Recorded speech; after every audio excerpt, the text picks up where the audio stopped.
It's bark Yo, outside. yo. It's dark Ooh, outside, boy. and we're barking. We're barking. doubt. It's bark after dark. We're back. Roos and I took kind of a month-long vacation from doing this particular show. We missed it.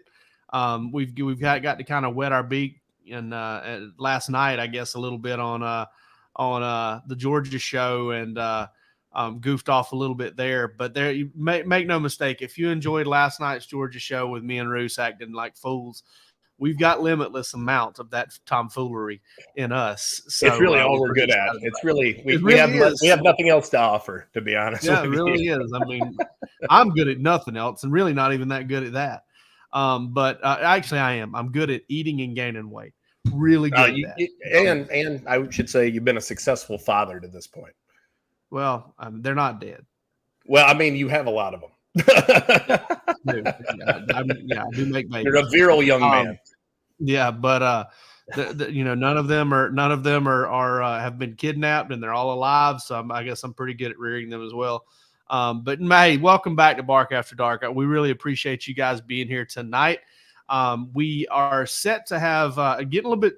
I'm not gonna lie, I'm a little bit worried about it. I know I sounded like Porky Pig there for a second. It kind of looked like him too, but I'm a little worried about Joseph Jonah-Ajonye. I hadn't heard from him this evening.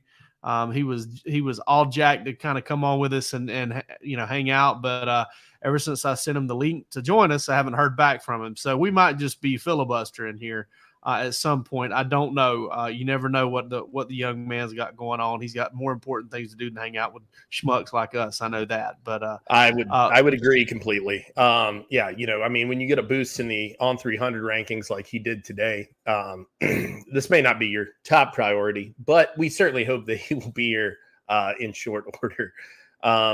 Looking forward to it, man. And what a month, man. It's been you and I took the month off, and it's been kind of crazy since in terms of the recruiting trail.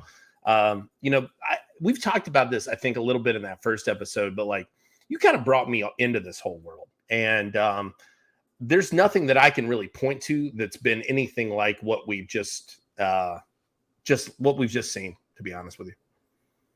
No, I've never experienced anything like it. And I know that the 5 and 8 days was one thing. But you can go back to the, what was it? Is it 15 and less than 2 months? Yes. Yeah. It was like 6 weeks. It was 6 weeks. What Raiola was like May 15th, I think.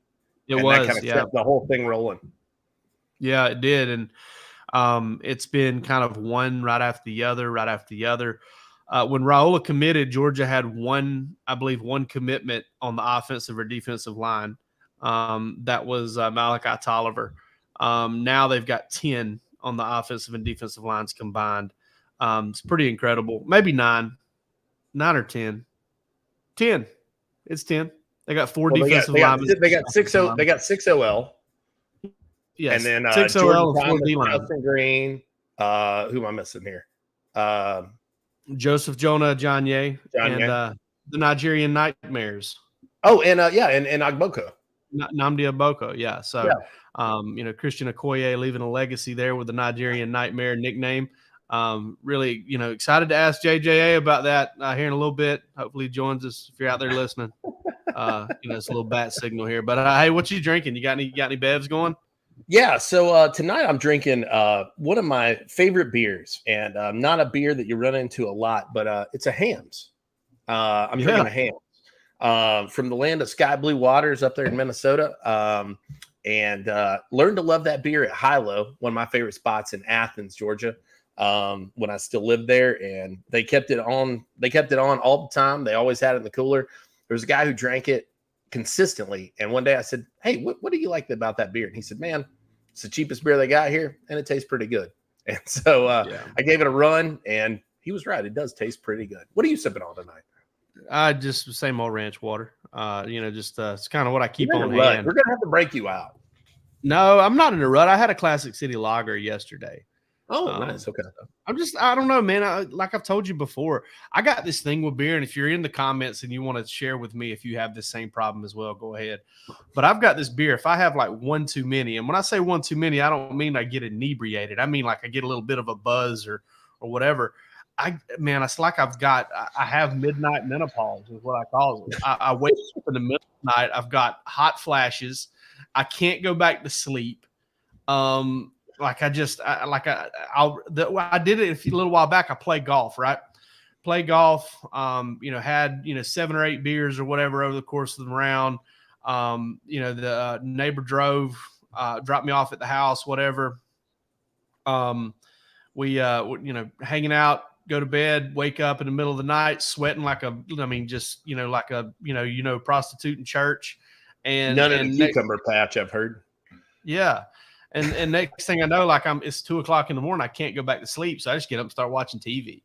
And I'm up the rest of the time, I'm up till, 8 or 9 o'clock the next night. So I don't know, man, it's something weird there with the beer, but I don't have that problem with the old tequila, to kill you. As my man Steve Patterson used to call it all the time. Man, Steve Patterson, if you guys don't remember the old school of the dog, we should get a whole show one day for Steve. We should get Steve on here one night, to be honest with you. Yeah. Oh man, there is no telling. The astrology we would talk about and the Norse mythology, it would be incredible. Steve, yeah. You're gonna make me pivot to that one before this is over with, but I'll tell it. But 2 things on Steve Patterson. One, me and Steve used to convene at the Royal Peasant. You should probably introduce who Steve is, just so we're clear. So Steve founded UGAsports.com and the Dog Vent.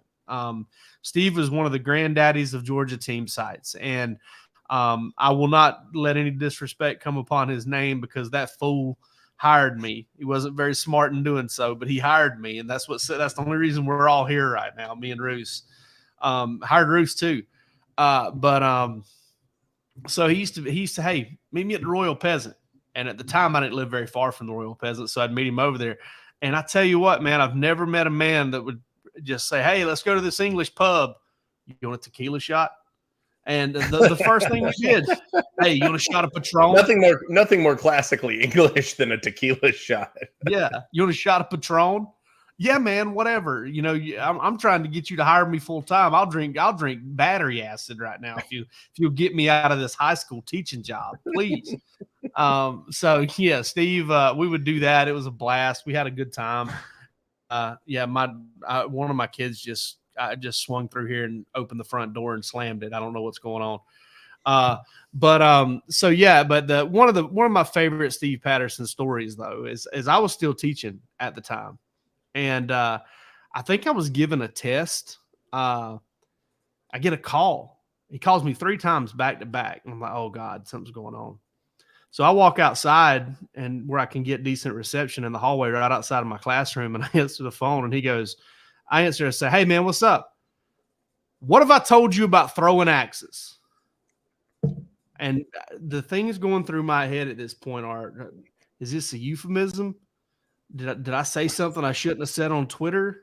Did I say something I shouldn't have said on the board? Like I'm sitting here thinking, he goes, I just ordered some throwing axes from Scandinavia or something like that. They'll be here on Tuesday. You want to come over and throw axes with me?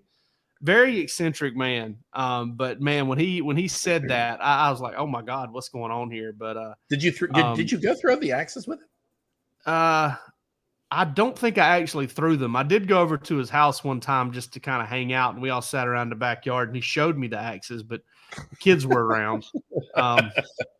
So nothing worse than a toddler with an axe lodged in his brain. Yeah, there you go. Yeah. So that was what it was. But no, I do love me some Steve, and he's kind of come through some stuff since that. And, I think he's down in Costa Rica now or something like that, kind of living a life, maybe down in Brazil or Colombia, some exotic Central American or South American locale. Somebody should write a book on Steve. I think he's written his own book. Oh, well, I need to get on Amazon. I believe he's written a memoir. I need to get on Amazon and purchase that. Steve is one of the more unique people. I didn't get to spend as much time with him as you did. There was kind of the transitory phase of UGA sports, but I got to meet him a couple times and got nothing but good things to say about the guy, man. Was so kind to me during that time, and really appreciate everything he did.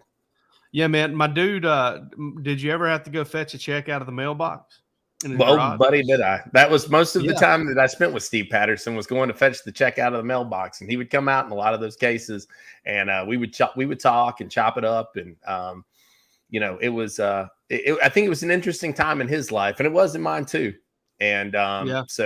but I valued those conversations, and I was glad that I got a chance to spend some time with him. Hope to again, to be honest with you. And if you listen, if you like DawgsHQ, you like Dogs 247, you like UGA Sports, you like Dog Nation, you like Georgia recruiting coverage at all, Steve Patterson was that dude, man. Like he got it all started for you. Like that's an OG of the media industry. That's where Chad Simmons got his starts, where Kip Adams got his starts, where Jay Groh and Jay Groose got their starts. Mark Schleybaugh worked for Steve back in the day. A guy that you guys may be familiar with, may not, a guy named Todd Unzicker was also involved there. Roddy Nabolsi and both Roddy and Dash kind of got going under Steve. I'm not saying that was their first job or anything. Both of them had things going on before that, but that's where this whole thing started, man, as far as this market goes. I mean, he was the OG in this market and built something incredible over there. And we compete with them all the time, but have a lot of respect for them too. That brings me to a point here. Rankings day today. I don't want to talk about the rankings themselves, but I do want to talk about how big of a lose-lose cluster this thing is. I told you in this. I told you in the text I sent you earlier. Like when I was coming up in this, when I first got started, the first probably 4 or 5 years of my career, I kind of openly expressed to anybody who would listen that what I wanted to do was move into the evaluation piece and become a national analyst and kind of get to pitch in. And I'm really glad, as I am with most things in life, that it didn't play out that way. Because, like you said, Garth Brooks coming through again. Yeah. Right. No, I'm with you, man. It's a lose-lose situation. These guys, it doesn't matter how you kind of score it. They're not, if they're right, sure, of course they were. And if they're wrong, it was the worst thing ever. Yeah.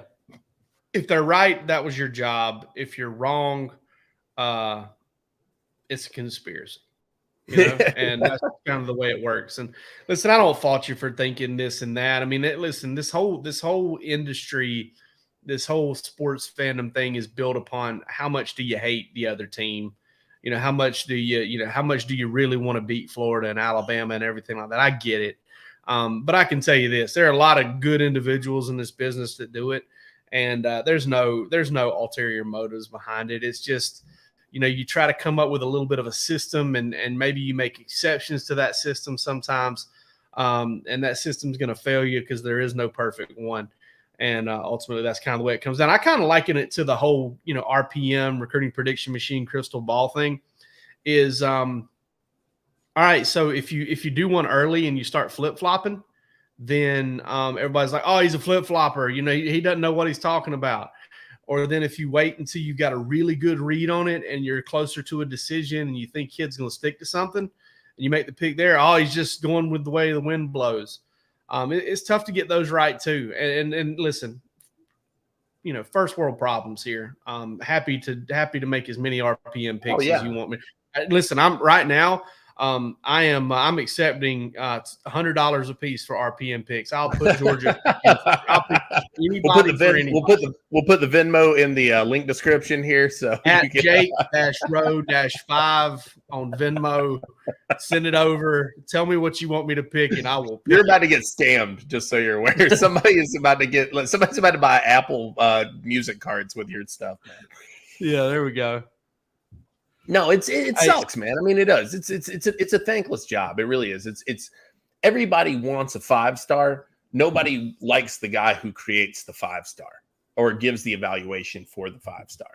And that's really how it boils down to every time. I think Charles Power does a fantastic job. I think everybody, for the most part, who does these, watches a lot of tape, spends time at these camps, has a chance to see these guys in person. I've never met any of these people that I was like, oh, they have a strong bias against one thing. Now, if you're of that mind that like, do people evaluators sometimes trust, the evaluations of Nick Saban or Kirby Smart a little bit, and maybe that makes them tune into a guy a little bit more? I would agree with that. I think that's true. I think, I'm not saying that's crazy at all. But I do think that it doesn't necessarily sway the opinions of a lot of people. And I think you saw that play out today. If Charles Power was going off of just Georgia's evaluations, you probably wouldn't have had as many guys slide as you did. Now, not that they were big slides, but he would have boosted every single one of them up if you believe that that was the conspiracy theory. Right. And it's tough, man. It's like I said, it's a thankless job. Everybody loves a 5-star. Nobody likes the people behind the 5 stars. And listen, the long lost estranged son of the Russian from the Pine Barren episode of The Sopranos is now up to the 201 overall prospect in the country. Marcus Harrison from upstate New York is. I was surprised. I was shocked by that. Has flown up the rankings. Absolutely flown up the rankings. Roos, we talked about a new sponsor last night on the Georgia show, and we said it was apropos for Bark in the Dark, and that's because it's Bird Dog. Take it away. All right, listen. All right, I'm not even going to lie to you here. We got the banner running under it. It's birddogs.com/dogs. All right, you need to get over, check it out. Use our promo code. It's promo code DOGS, but you can use this link as well. So they came to us and they said, hey, look, we want to sponsor the show. And I immediately messaged back and said, this is going to be the easiest sell of my life because I am the biggest Bird Dogs fan in America. There's no question about it. The only reason I'm not wearing Bird Dogs in this moment is because today was laundry day and my Bird Dogs are dirty. All right. As a recruiting analyst, a guy who's been doing this for years and years and years, I've had to stand out in the heat. I've had to get out there and listen. I'm not even going to get into specifics, but it gets funky out there. All right. When you got the heat, when you got that summer humidity going, Bird Dogs will keep you cool. They'll keep you looking good. You'll be looking fresh. You go home, you take off your sweaty t-shirt, you put on a nice t-shirt over it. You're ready to go out again. Bird Dogs, I couldn't be more excited that they're a part of the program.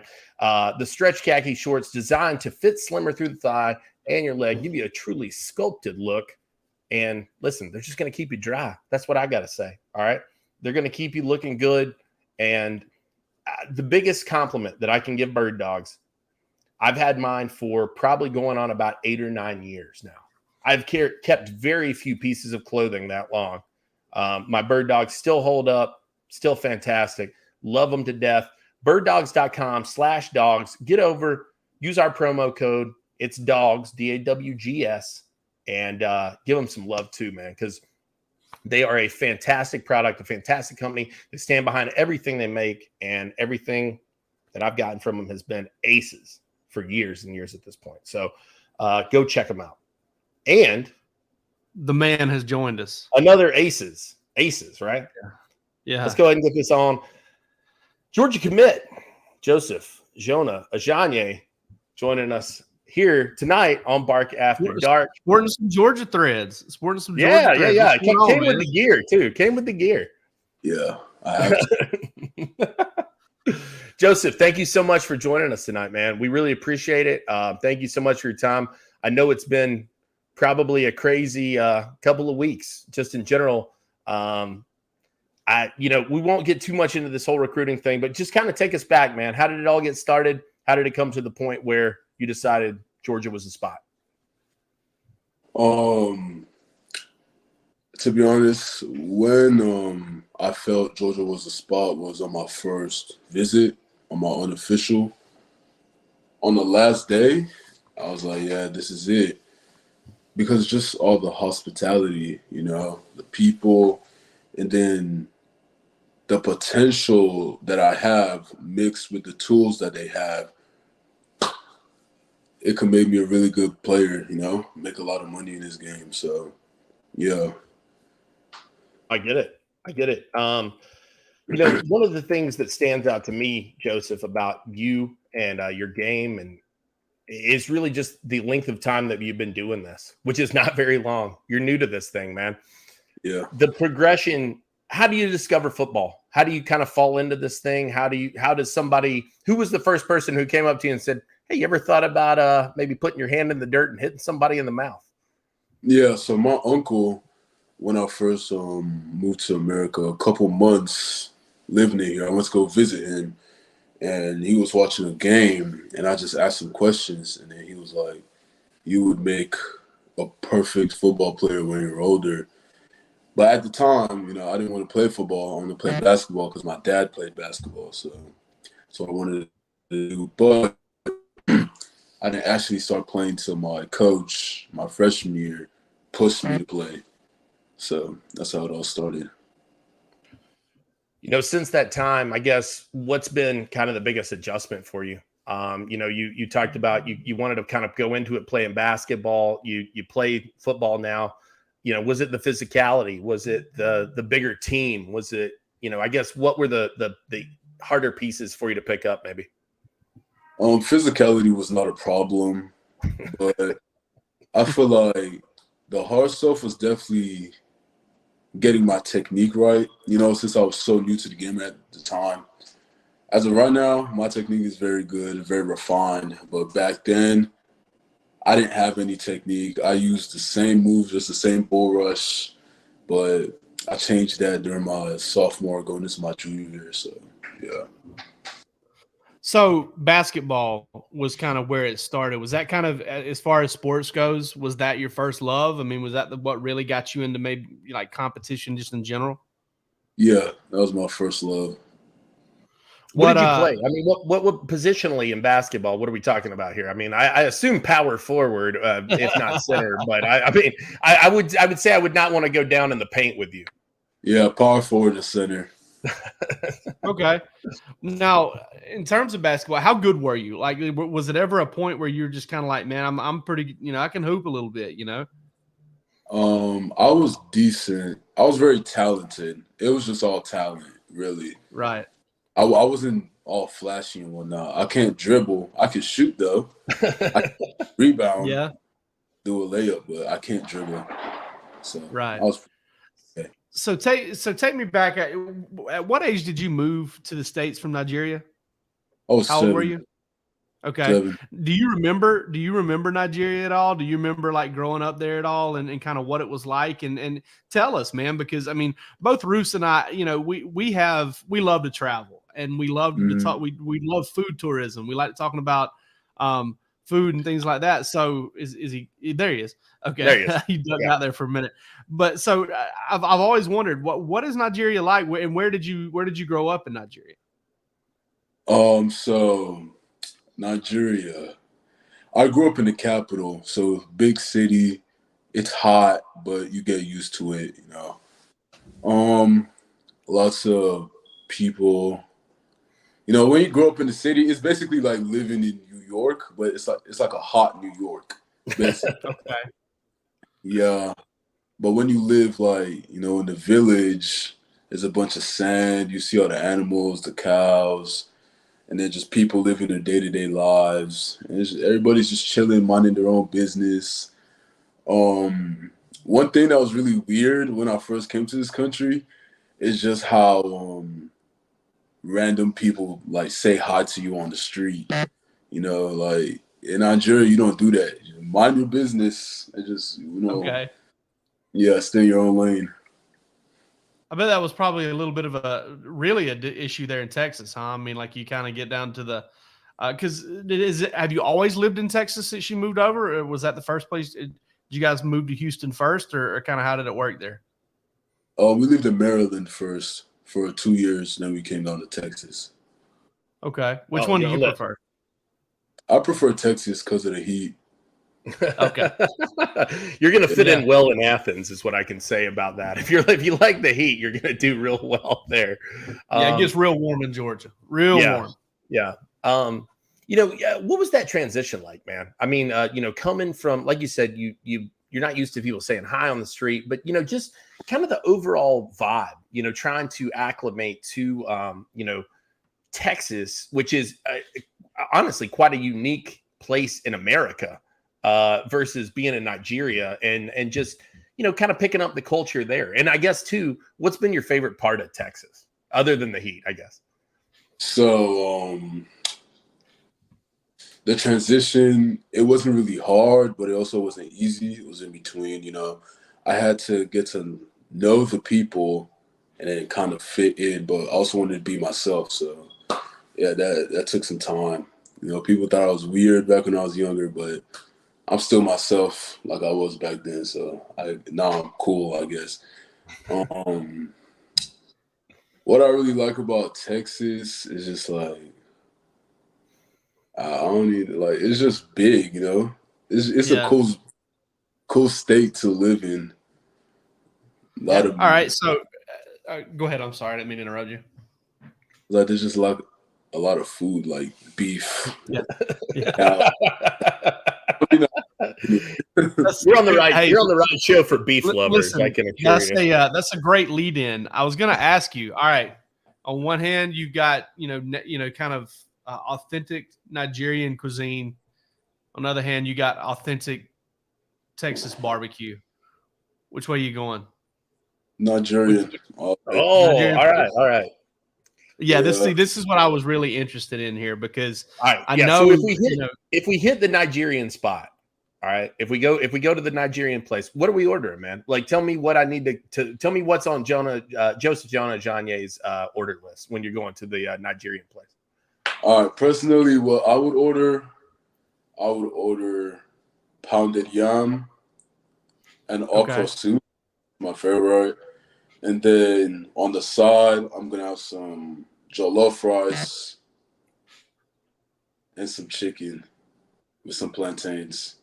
Oh, see, now listen, I spent some time in Senegal, and so I ran into a little bit of that jollof rice and the plantains as well. And so it's interesting to hear that, man. And it's that stuff I still think about it a lot, to be honest with you. Do you guys have a good spot? I mean, do you got a spot maybe in like Houston that you can go hit?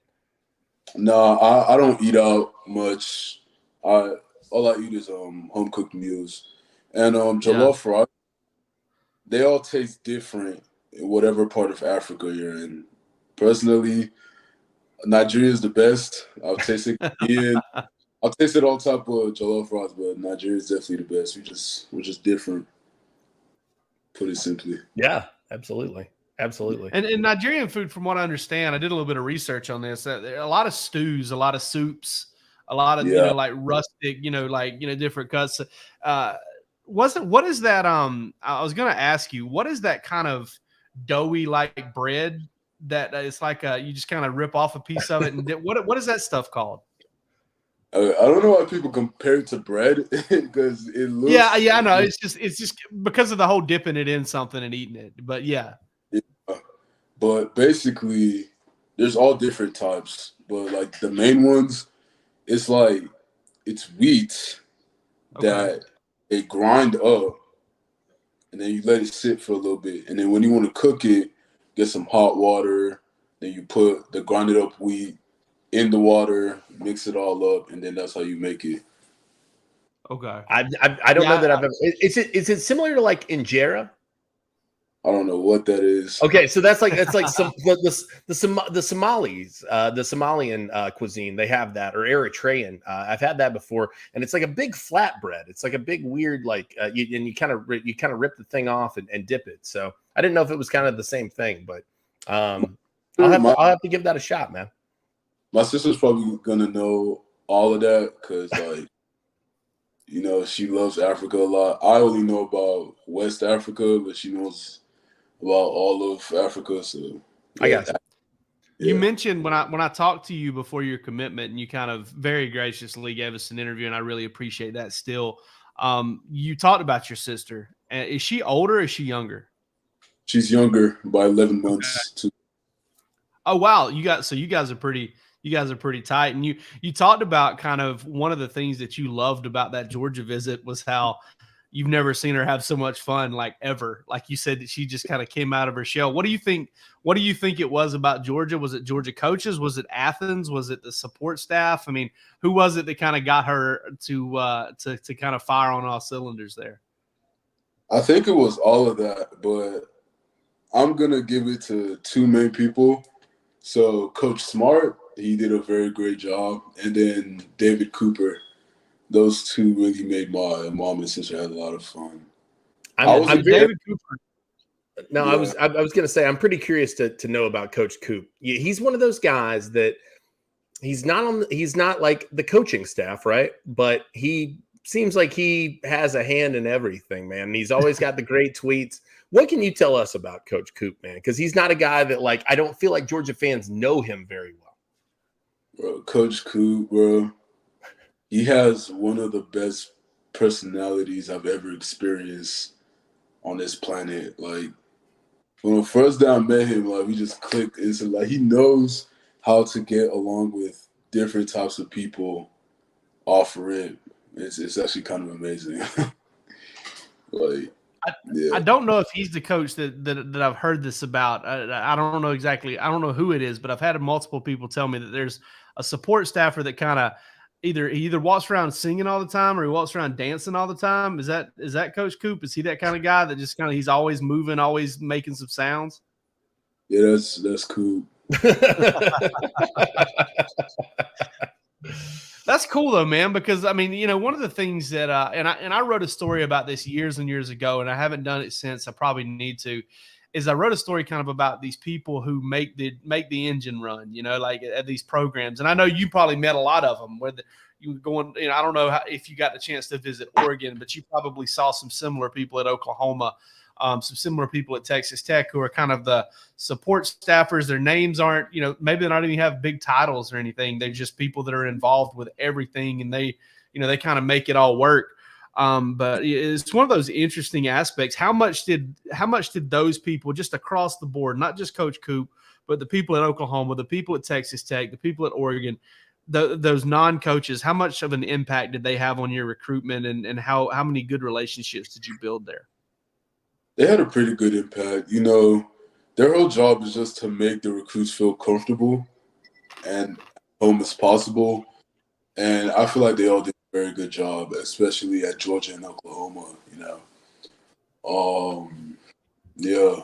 What was the other question? No, that was just it. And okay. Yeah. No, I was going to ask. I mean, like, you know, outside of Coach Coop, like we hear him a lot, right? But like, were there some other people like that were kind of like behind the scenes guys that, you know, everybody knows Trey Scott, everybody knows Coach Uzo Duribe. Like, you know, are there some guys besides Coach Coop that, you know, kind of were impactful for you in a major way? Yeah, Logan Reed, she's a great person. She also has a fun personality. She's like a female version of Coop. I hope she watches this and gets to react to that comment. So in terms of kind of, you know, your recruitment and everything, and you said, you know, basically starting on that unofficial visit, what was the moment? Like, what was that moment with Georgia that you were kind of like, because you said going into it, Georgia was in pretty good shape going into that visit because you set it up quickly. They were a dream school for you. What was it that kind of clicked with you on that first visit that made you kind of, you know, really dial in there? There we go. My mom called me. She wants me to make some fufu. That's what she wants me to do. Fufu. That's what it's called, isn't it? That's the dip. Yeah. Yeah, she's gonna watch this later and be like, "Oh shit, I messed up."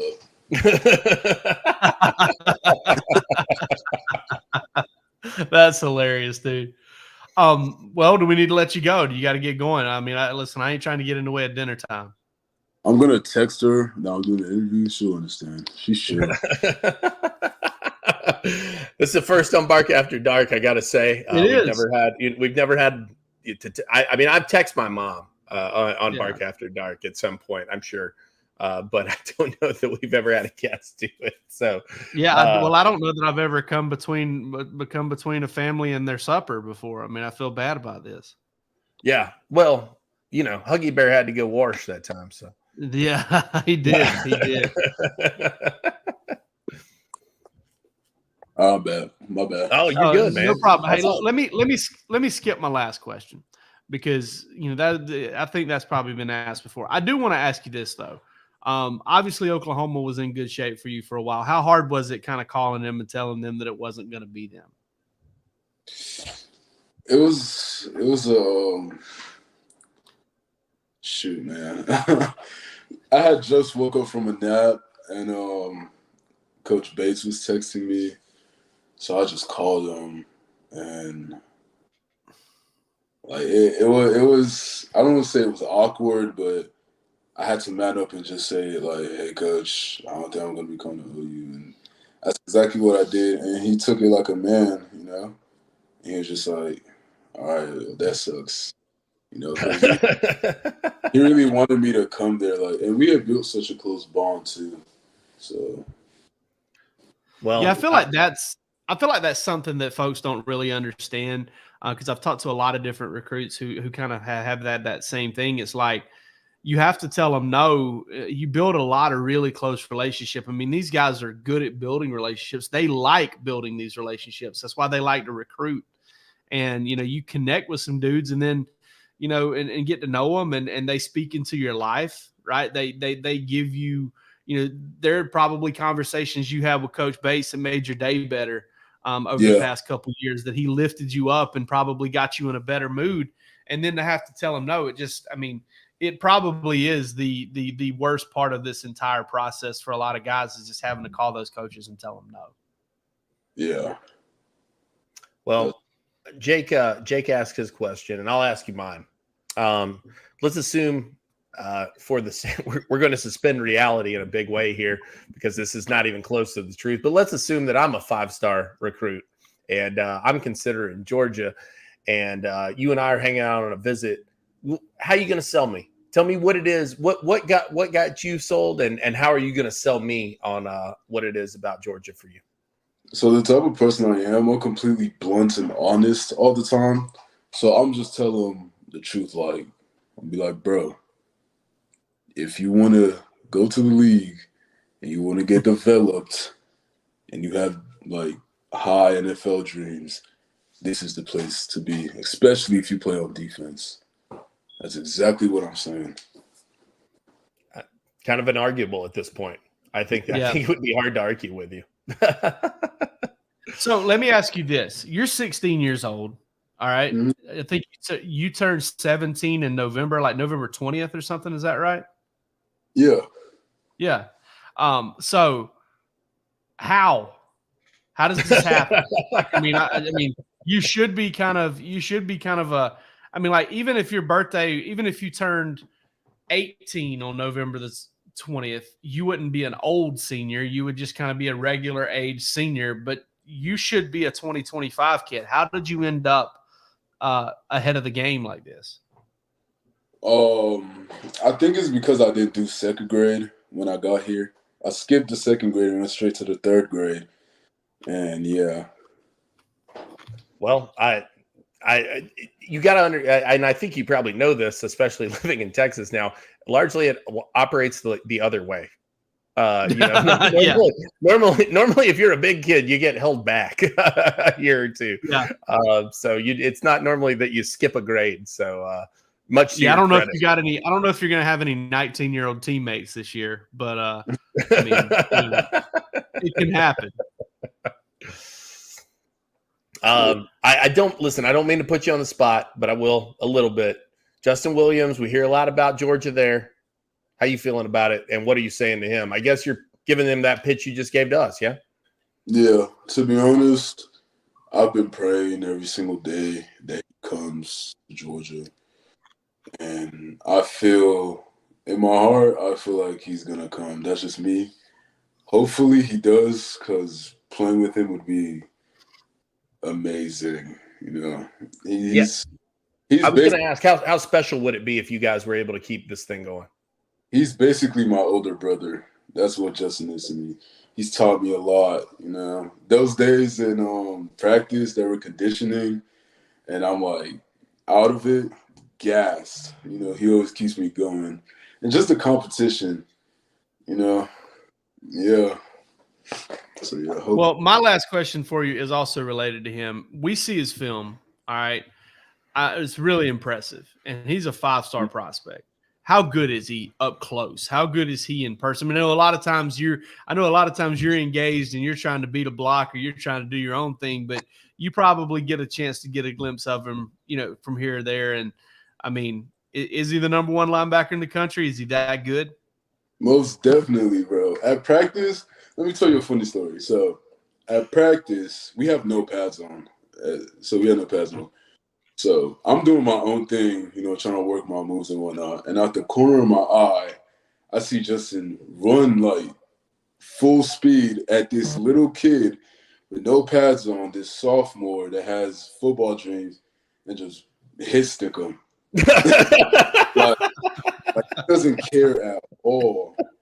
And then, not to mention in games, like when we do have pads on, he's in full beast mode. He doesn't care. He just tells us what's to go, looks at his reads, and then finds the opening. He's blowing it up. Justin, like, I remember when, like, this whole ranking stuff, like, when I started getting ranked, I'm like, why isn't Justin a 5-star? This was back when he was a 4-star. Like, why is he not a 5-star and number 1 in the nation? Like, dude runs a 4.4. Like, what? Yeah. And he's strong as heck, too, so. Yeah, but he finally got the ranking he deserves, so I'm proud of him. I'm happy. No doubt. My last question for you tonight, Joseph, is, Georgia is building a tremendous class. Obviously, the success has been great. But, tell us a little bit about you as a person. What do you like? What do you do away from football? People get caught up in guys as a player, but you're so much more than that.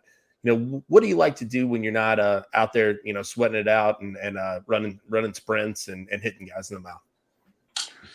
So when you first meet me, everybody says I'm intimidating. And I would believe that, but that's because of your size, to be honest with you. Just my resting face. My resting face is kind of, yeah. So, but I'm a cool guy. I'm silly. I'm goofy. Like, I'm still a kid. I just turned 16 a couple months ago, so I'm still a kid. But, I try to be mature as possible. When I'm not playing football, I either like to read or I love to work out. If I wasn't a football player, I'd be chasing bodybuilding or powerlifting. I just like to lift heavy stuff. And then I like to drive too. I just like cruising. What do you read? I'm curious. What do I read? I like to read science fiction and mostly nonfiction. I don't really dig fiction like that. No. I'm with you. Same here, man. Hey, man, we really appreciate you coming on. We'll let you get to dinner because I know you gotta get. Listen, mama needs the foo-foo, and we ain't gonna hold her up. All right. Hey, you're a growing boy, dude. Apparently, you were like, what did you play at this past season? Like 240, 250, and now you're like 275. Yeah, I was 230. Okay. And then playoffs, that's when I stepped into the 240 range. And then off season, at the beginning of off season, I was 250, bulked up all the way to 275. Now I'm trying to stay at like 265. I'm just trying to like put on more muscle, be as conditioned as possible. Goodness. Hey, they need to put some of these lighter offensive linemen on that Nigerian food diet and get them beefed up. It's working for you, dude. Hey, thanks so much and best of luck to you going forward, dude. You take care, all right? Of course. Thank you. Thank you. Wow. Whew. It's a big man. That's a big 16-year-old man. Yes. No question. I'm 39. I'm 23 years older than him, and he would beat me to a pulp, like in a moment. So yeah, you'd be dead. Listen, I say this about guys all the time. Guys like him, guys like Derrick Henry, guys like Ben Cleveland, Tate Ratledge. Thank God that they're good guys, that they're sweet people. Because if they weren't, we'd all be in trouble. Yeah. Menaces. Anytime you walked by a man like that and he was a loose cannon, you're just in so much danger and you don't even know it. It's like being in the same room like a Presa Canario or a Cane Corso dog or something. And I mean, if it snaps, there's nothing you can do. Not one thing. I got to tell you though, I'm so stunned by that kid, man, to be sick, just to turn 16 years old and to be as mature as he is and just have dude, if you had put me on something like this when I was 16 years old, I would have made a damn fool of myself. I would have looked like a moron. That kid has such clear direction on where he wants to go, what he wants to be, what he wants to do. I'm just blown away. Yeah, 100%. And he's an impressive kid. And, Georgia did their homework on him. And, this one kind of falls into, sadly Matt Godwin is no longer at Georgia. I texted him the other day and I was like, man, get rid of Matt Godwin and you go on a recruiting run like this. How about that? Yeah. And he gave me a chuckle back. He thought I was pretty funny. But, if Matt was on here, I think Matt would probably refer to that recruitment right there like it was Malachi Starks. Like, it can't be this easy, can it? And sometimes it is. I mean, sometimes, I believe I brought up like NCAA, when you get those coaching points built up on NCAA 14, you offer, you get them. That's kind of how this worked, man. And Georgia came in there with kind of a little bit of a late offer. They actually, if I'm not misunderstanding this, I think Trey Scott was kind of like, we like you, man, but we need you to put on some weight. And then he put on some weight. Definitely. He got his offer. And then it was on at that point. And, it shows you how much he liked Georgia, that he, that he had what he had to say about Coach Bates from Oklahoma, but he was still able to, still had to man up and tell him the bad news with a guy that he had built a relationship with for a pretty long time. I feel for these kids, man. I think a lot of people think of it from the glitz and glamour standpoint. I'm not saying there's not that. I mean, you've got, some of the finest programs in America flying you out to wine and dine you and give you, tours of incredible buildings and all this stuff. But at the same time, at the end of the day, you can only go one place, and it's hard to say no to somebody. It's tough, especially somebody who's offering you the world. I think is what people lose sight of. So just super impressed with the guy, man. And looking forward to covering him. Looking forward to following his career. Sky's the limit for Joseph Jonah-Ajonye. All right, let's put these people on the road. Let them get back to their lives, and for me, let's do it because I got. Let's do a little. We had one of these little Jake on Jake. All right. Hey, didn't somebody guess it? Did somebody guess the real name? They did. And if you didn't know the real name, what we were originally going to call this was Jaking Off, and we decided not to do that, and we're not going to say it much anymore. I really wish we're just not ballsy enough to do that. So I'm going to go first tonight because I've got a good question for you. All right, you've covered some events. You've covered a national championship game. You've covered the Army All-American Bowl, the opening. You've done some stuff. What is the most overrated thing? There just wasn't a whole lot to it, man. The reason I say this, I'm saying this from a point of SEC media days. They suck. I hate them. Yeah. Let's get that out of the way right now. But what's the most overrated event that you've ever covered? You're kind of like, I just don't get it. All right. So I'm going to have to cage this one pretty heavily because there is one thing that came to mind immediately, and I think it is the thing. And I would say it's Georgia, Florida. But that's because the stadium sucks. That stadium is awful, man. Especially as somebody in the stadium, walking around the corridors of it. The photo room's like the wide receivers room. So you're just like sitting at the desks that like the Jaguars do. I mean, Chris Conley and I probably shared a desk at one point. But it's the stadium in Jacksonville sucks. Now, everything else about Jacksonville is great. I enjoyed it tremendously. I think it's fantastic. Kirby's pressers are I think a lot of people think like how cool it would be to go to Kirby's pressers. It's not. It's a real slag. Like think of when you go to a meeting at work and you're like, this could have been an email. That's what Kirby's press conference is for the most part. I mean, they're neat things. I'm not saying that like I'm not glad that I had the opportunity to cover them at all. But of the things I've covered, those are probably two of the lesser things. Kirby Smart is just not going to give anything away. Like, he doesn't want to do the presser. He doesn't want to be there. It's not something that if he could write it out of his job description, he would not do it. He does not relish it, and I don't necessarily blame him for it. But like I said, the stadium at what was it? Is it ever? It's not Everbank anymore, is it? It's TIAA Bank Field. TIAA, yeah. That stadium sucks, man. And it sucked when I was a fan. I didn't think it was a good stadium as a fan. I love the passion. I love the pageantry around the world's greatest outdoor cocktail party. When you're talking about the tailgating, it's tremendous. I love hanging on Jack's Beach, but the stadium overall sucks.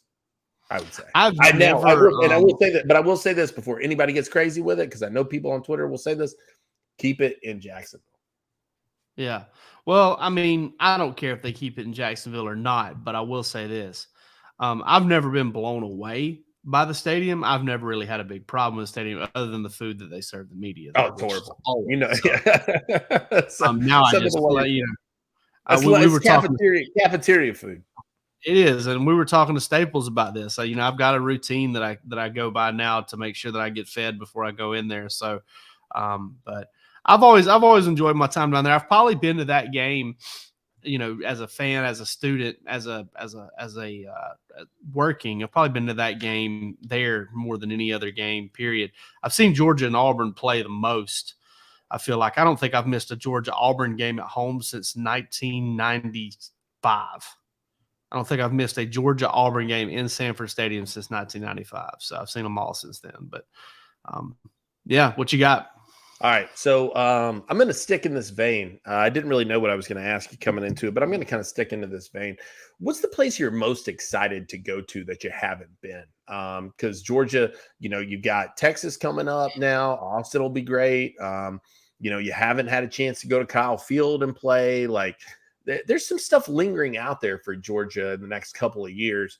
What are you most looking forward to, man? Because we've done a lot of great trips, but what's something that's kind of eluded you? I mean, we've been to Austin together too.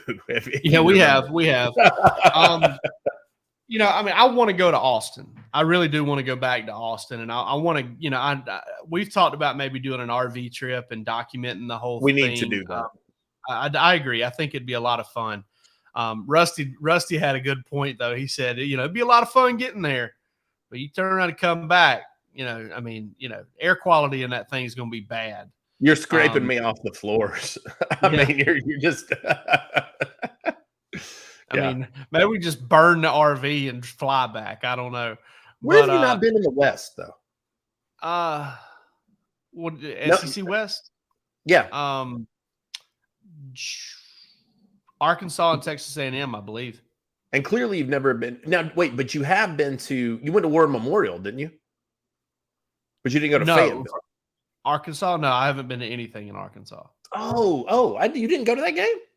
The COVID game. No, it was the first year of the COVID season, and Brandon Marcello was working for 24/7 at the time, and Brandon Marcello lived out there, and so he just kind of went and covered it, and they didn't have to send me to travel. Okay. But I've been everywhere else, I'm pretty sure. I know I've been to LSU, Ole Miss. Huh? You haven't been to Gainesville, have you? In the East, I'm saying. No, I've been to Gainesville. No, haven't been to Gainesville. Haven't been to Kyle Field. Haven't been to Arkansas. And I think that's. Gonna assume you haven't been to Norman. No, I haven't been to Norman. I've been through Oklahoma. I drove through Oklahoma one time, but I've never been to Norman. And I have been. Obviously, I've been to Austin, but I haven't. And we drove by DKR when we were there. But I didn't get to go in.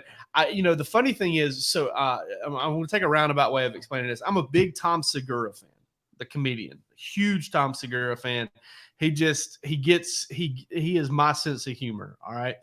Well, I was listening to him on Joe Rogan's podcast because I love listening to comedians on Joe Rogan's podcast. I don't like it when they get into all the scientific stuff. I don't know what the heck's going on. I just like to laugh. And so they were talking about places to eat in Austin. And apparently there's this wild game place where you can get rattlesnake sausage. Oh. And I've been thinking about it ever since because, I'm an adventurous eater. Like I like to try stuff. And I really do want to go to like a wild game place and like eat some, some rattlesnake sausage and some I've had rabbit before. I've had squirrel before. Just maybe some ostrich. I've never had ostrich. I'd like to try that at some point. Just stuff like that. So Austin is such an eclectic city, and it's so large. I was thinking about this in terms of SEC. Does Austin immediately become the biggest city in the SEC? Yeah, I think so. I'm almost certain. I mean, it's got to be, right? Yeah. I don't even know that anything comes close. Nashville? Yeah, that would be your biggest comp. Yeah. That would be the only close comp, in my opinion. I mean, Columbia is the capital, but it's not of South Carolina. That's not going to stack up, though. Yeah, I don't think so either. Lexington and Gainesville are pretty large, but not that large. No. They're not like metro areas. Yeah, so I would think so. I'd be shocked. Yeah. So yeah, I like cities, man. I always have. You and I went to you went Austin. from Pearson. It makes sense. Yeah, I know, right? And I went to Austin, man. We could have, when we got on, what is it, 6th Street? Is that what it is? What is the street there? Yeah. I mean, you throw a rock, and there's kind of a cool place to walk into. Throw a rock, you find a tattoo joint with a guy willing to sell you some narcotics too. But anything you need, you can find on 6th Street in Austin. I can assure you. But I'm excited to go back to Austin because you and I had that day trip there, and we went in, we ate at Stubbs because we got there late, and then there's like 1:00, and so everything else was kind of down. Had some Stubbs, went to a bar, hung out with a friend's sister, and goofed off for a little bit, and then went back because we had to get to a dinner in San Antonio. So I will say this: San Antonio underrated city. I would agree with that. Riverwalk in San Antonio is pretty slick. I have enjoyed my time in San Antonio. Now, what I would say, you got to get out of the hotels. You go get an Airbnb in one of the little neighborhoods. Go find some joints. But they got the places, man. They got cool neighborhood bars, great breweries, great restaurants. It's a walkable city, which I enjoy. So, yeah, San Antonio, great. I had a great time there. That's what led us to Austin. But Austin, that's going to be a fun trip. We have to get the RV. It's not a question. Yeah. Well, we're just gonna stream Bark After Dark for like 48 hours from the RV. I hope they have a little table in there. It's gonna be like Fear and Loathing. It's gonna be Fear and Loathing, but it's gonna be. I'm gonna be doing lines of Gold Bond off of Rusty's thighs, man. All right, we're going off the rails. It's been Bark After Dark. We'll be back this coming Monday, but it will be a taped show. It will be a recorded show because of SEC Media Days. Palmer and I, because Palmer is the producer, and we are a little bit in shambles without him tonight. I'm not going to lie. I miss you, Palmer. Come home. Palmer, we need you back. Come back. Come home. Hey, shout out to Joseph Jonah-Ajonye for joining Bark After Dark tonight. Also, get over birddogs.com/dogs. Use our promo code. Get over there. Get you some of the best shorts that you're ever going to wear. I can promise you that. I'm not only the sponsor, I'm also a member. Tom Bosley. That's from who? That's from Tom Bosley. He used to say that about Hair Club for Men. Oh, okay. All right. God bless us all. See you guys later on. Good night. Week.